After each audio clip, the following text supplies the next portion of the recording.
have at least 6 species that are medically important. You have your Entamoeba histolytica, Entamoeba coli, Entamoeba hartmanni, Entamoeba gingivalis. You have another genus, which is your Enterolimax and your Iodamoeba. So these are the 6 parasites that we will be discussing under your class, Rhizopodia. Okay. So your amoeba generally exists in 2 forms. You have your cyst and your trophozoite form.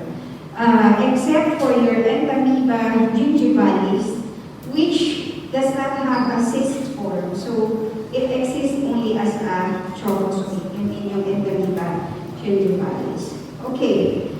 So your amoeba can exist in a cyst form, which is the infective stage. So it means that this is the stage where infection is initiated in an individual. Okay? So, sorry, hindi ko pala. And then next is your trophozoite stage, which is the pathogenic stage. And this is the stage wherein this parasite is able to produce the disease. That's why it is called your pathogenic stage. Again, your Entamoeba gingivalis does not have a cyst form. And so the infective stage and the pathogenic stage is both for trophozoite form. Okay, so among your Rhizopodia, the only pathogenic parasite is your Entamoeba histolytica. And all the others are called commensals, or they are non-pathogenic. But if you remember your introduction to parasitology, a commensal can exist as non-pathogenic, but if the individual has significant overgrowth, or also if there is a decrease in the immunity of that person, it can still produce symptoms. So generally, commensal siya. It will not cause any symptom, but it will depend on the immunity of the individual as well. Okay, so the first parasite is your Entamoeba histolytica cyst. So this one is 10 to 20 micrometers in diameter, so very small. And the sheet is round, sometimes it's slightly oval. Okay. So it has 1 to 4 nuclei, but it is visible but very prominent if it's a stained specimen. So a specimen that is stained, that you used to stain your histolytica is your Lugos iodine. So the cell wall is thin and refractile. So any cytoplasm is clean-looking in appearance, but it has your diagnostic cigar shape, or your rounded edge chromatoidal bodies, as you can see in the pointer. So that is your cigar shape, or your rounded edge chromatoidal bodies, which is diagnostic for your Entamoeba histolytica cyst. Okay? So, again, your Entamoeba histolytica is similar to another Entamoeba, which is your Entamoeba dispar. So, it has the same features, but the difference is that your Entamoeba dispar is actually a commensal. So, a commensal meaning hindi siya pathogenic. But you can only differentiate the two using PCR tests. So you cannot differentiate it microscopically because they are the same. But you can speciate it with the use of PCR. So, but if you see cysts with 1 to 4 nuclei and chromatoidal bodies which are cigar-shaped, in the practicals, you have to write for Entamoeba histolytica. It is just nice to know that pareho sila ng this part. But in our practicals, because we do not do PCR, you just write Entamoeba histolytica. Okay, so very small kasi yan, but we try to focus it closer. No? This one is an actual microscopic view of your Entamoeba histolytica, and the left side picture is the actual view of the organism on your HPO, and the right side is an enhanced image. Okay, so this is an stained specimen. That is why the nuclei are not that visible, and it also helps when you look at it under the microscope. You may move the fine adjustment now for you to be able to see the nuclei. Okay, so here that's the chromatoidal bodies, the cigar shape, no? But under the microscope, you may see it better later on. Okay.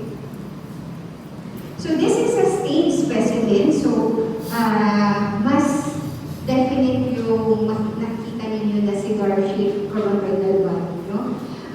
But this is a permanently stained specimen. So again, that's your nuclei and your very prominent cigar-shaped chromatoidal bodies. Okay, next is your Entamoeba coli cyst. So we will discuss all the cysts first before, and then I have another presentation for the Drosophila. So your Entamoeba coli cyst, slightly larger than your Entamoeba histolytica, 10 to 33 micrometers in diameter, also round to oval in shape, and it has 1 to 8 visible nuclei with equally prominent chromosome. As you can see here, this is diagnostic. If you have about more than 4 nuclei, then it is your Entamoeba coli, because this is a diagnostic feature for your Entamoeba coli. Its cell wall is also thin and non-retractile, and it has a dirty-looking cytoplasm, and inside you can appreciate your splintered ends or jagged ends with broom appearance chromatoidal bodies. Okay? So here is an actual view again. Under your high-power objective is the actual view in the microscope, yung smaller picture, and then this one is slightly enhanced photo wherein you can see the nuclei. So marami siya. Okay? About 1 to 8. Again, you may be able to appreciate it under the microscope if you move the fine adjustment now. So, medyo mahirap lang kasi pag-picture, hindi natin siya kitang-kita agad. But marami naman siyang mga medyo. Yung splintered or jagged ends na chromatoidal bodies, it's nice to know, but hindi ganun ka-kita siya sa microscope. So, more of makikita nyo is dirty cytoplasm with 1 to 8 nuclei. Okay? So that is for your Entamoeba coli. Next is your Endolinax nana or nana. So this one is much smaller because it exists in 5 to 14 micrometers in diameter. And the shape again is round to oval. It has 1 to 4 nuclei, and the chromatoidal bodies are not seen. So it is usually seen only if it is stained because it's very, very small, not 5 to 14 micrometers. And the diagnostic feature is ground glass appearance. So the cytoplasm is very clean and it has ground glass appearance.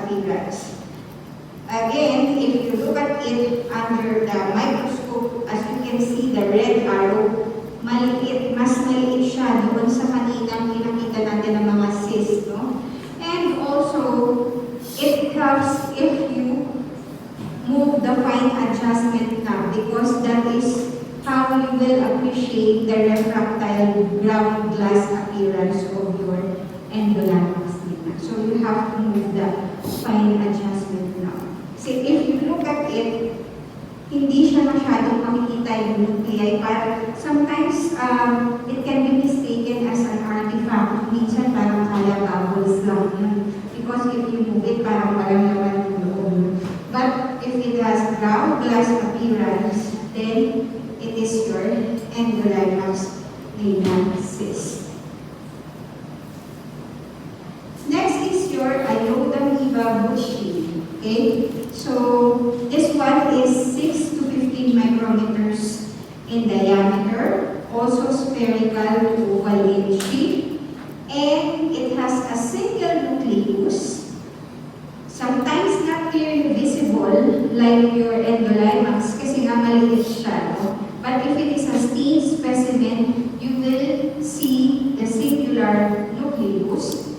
And what is important is the presence of a glycogen mass that occupies 2/3 of the cyst. Okay, so 2/3 of the whole cyst is your glycogen mass. Okay, so this is what it looks like under the microscope. So the smaller picture is an unstained specimen. As you can see there, you have your large glycogen mass. But if you stain it, mas ma-appreciate nyo yung glycogen mass niya. That one with the green arrow. Okay? Okay. So that's it for your cyst. Do you have any questions? Again, you have your entamoeba histolytica, you have your cigar-shaped rheumatoidal bodies, your entamoeba coli. When you see a dirty looking cytoplasm and a lack of nuclei, and then you have your endolaryngx stigma, in which when you move the fine adjustment knob, you will see ground glass appearance of the cytoplasm. And then lastly, your iodamoeba, where you can find a large glycogen mass. Okay? Okay. Parang madali lang, pero pag titignan niyo yan sa microscope, baka hindi niyo siya makita. Kailangan mas, keen ang inyong mga eyes. And you know what to look for. Okay.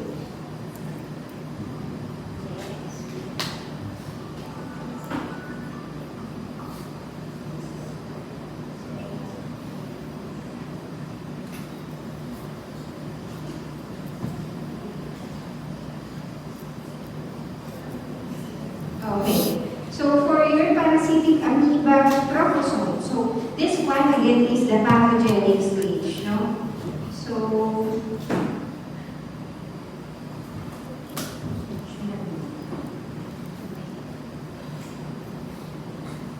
okay. So again, they exist in 2 stages. Yung kanina cyst form, now we go to your trophozoite form. Okay.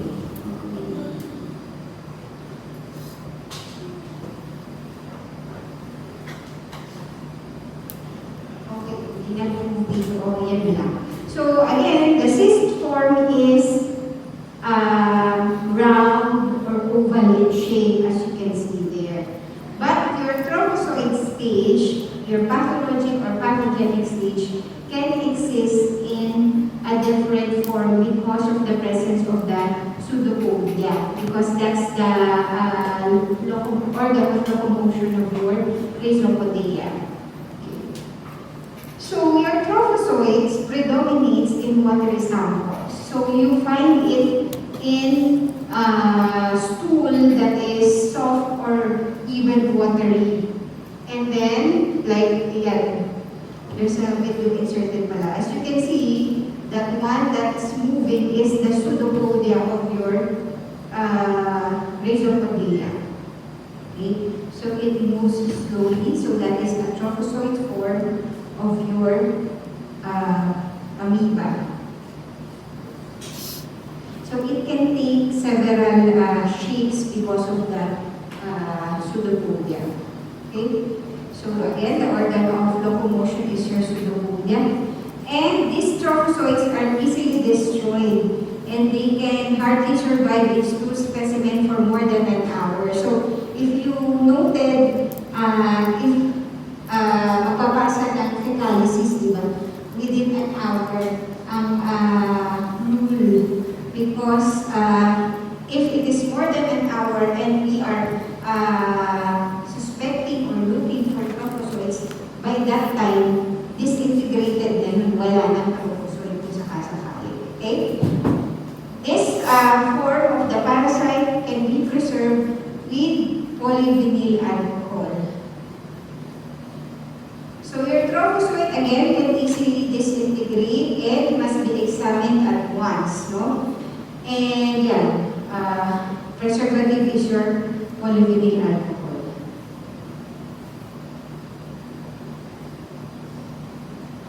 So lupus iodine can also be used in your trophozoites, but examination should not be more than 30 minutes since it can be overstayed and it will cause disintegration of the trophozoites eventually.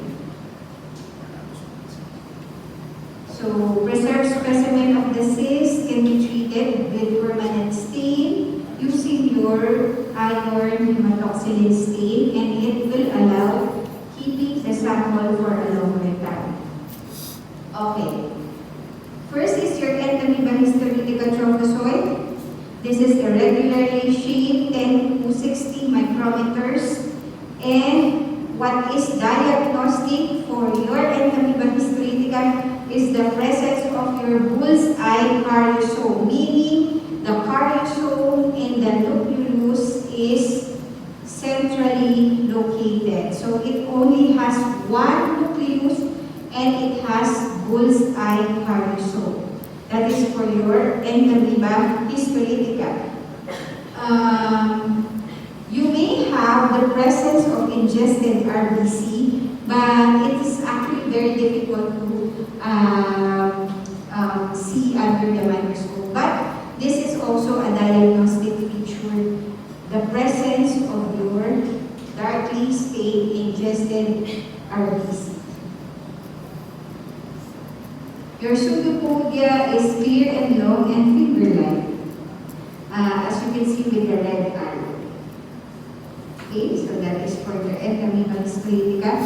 So this is a stained specimen showing your Entamoeba histolytica trophozoite. Again, you have your bullseye karyosome. You have one nucleus with the presence of your bullseye karyosome and the presence of your ingested RBCs. Next is your Entamoeba polytrophozoite. Almost the same size of your Entamoeba histolytica trophozoite. No? But this one has a large eccentric karyosome. So that's the difference between the two. No?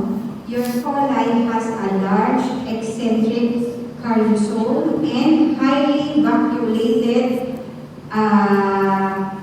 endoplasm. Okay? And the pseudopodia is said to be short and blunt.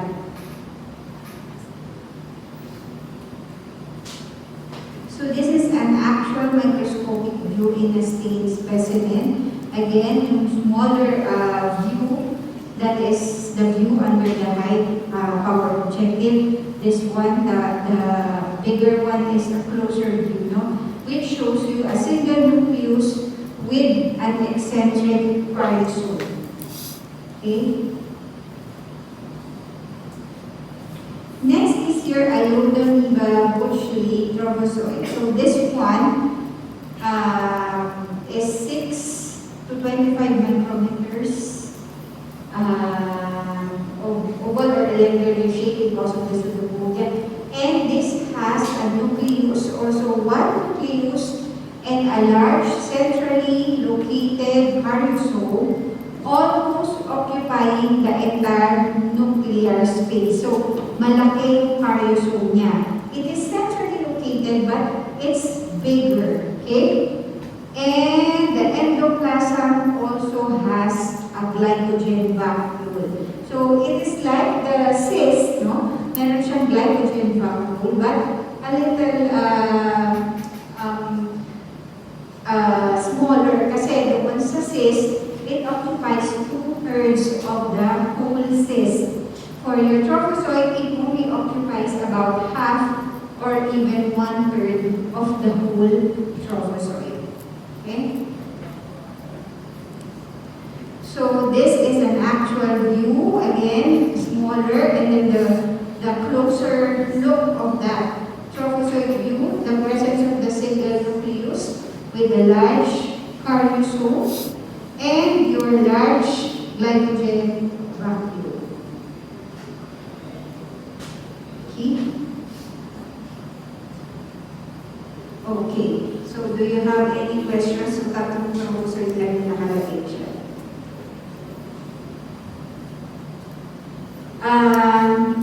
If you know, is for your trophozoite, it is always single nucleus. And you have to look at the karyosome to be able to identify which parasite it is.